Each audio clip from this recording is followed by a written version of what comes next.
అలా మనకు విదేశీ మారక ద్రవ్యం ఏంటంటే అప్పుడు గోల్డ్ సిక్కా అంటే గోల్డ్ నాణేలు. అప్పుడు వేరే ఇంకా ఆప్షన్ లేదు. వెండి నాణేలు లేదా గోల్డ్ నాణేలు. సో, అప్పుడున్న గోల్డ్ మన ఇండియాకొచ్చింది. ఇప్పుడున్న గోల్డ్ అంతా శ్రీకృష్ణ పరమాత్ముని యొక్క కాలం నుంచి మనం చేసినటువంటి వర్తకం వల్ల వచ్చిన గోల్డ్ మన గోల్డ్ అనమాట. సో, గోల్డ్‌కి రావడానికి కారణం ఈ gold. This is the liquid gold. That is the metal gold. So, ఇది దేశవాళీ ఆవు యొక్క నెయ్యితో తయారైనటువంటి ఘీ. దీన్ని ఘీ అనాలి. సో, ఇప్పుడు పాలను ఏం చేస్తారంటే చాలామంది పాలను చిల్లింగ్ చేస్తారు. బాగా గిలకొడతారు. అంటే మిషన్‌లో ఏస్తే క్రీమ్ వస్తుంది.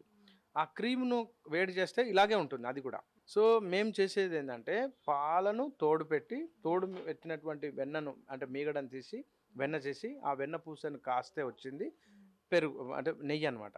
ఇదేంటి అంటే ఇందులో లాక్టిక్ యాసిడ్, బ్యాసిల్లస్ కల్చర్ ఉంటుంది. ఆ గుడ్ సాత్వికమైన జీవులుంటాయన్నమాట ఇందులో. ఆ క్రీమ్‌లో ఉండవు. సో, దాన్నేమంటారంటే క్లారిఫైడ్ బటర్ అనాల. అంటే క్లారిఫైడ్ బటర్ అంటే అది వెన్న. అంటే వెన్న లిక్విడ్‌గా ఉంది. అది నెయ్యి అనకూడదు. సో, చూడ్డానికి 2 ఒకటే ఉంటాయి. సో, అది ఒక 600, 700, 800 రూపాయలలో సహజంగా వస్తది. ఎందుకంటే అక్కడ పాలు 25 లీటర్ల పాలు, 30 లీటర్ల పాలు ఆ రైతు అమ్ముకుంటాడు కాబట్టి తను నష్టపోడు. ఇక్కడ ఏమైతుందంటే పెరుగు పులిసిపోతే గానీ ఆ వెన్న రాదు. సో, పెరుగు పులిసిపోయినాక మజ్జిగ చేస్తే 25-30 లీటర్ల పాలు అవి అప్పటికే పులిసిపోయి ఉంటుంది ఆ ఫామ్‌లో.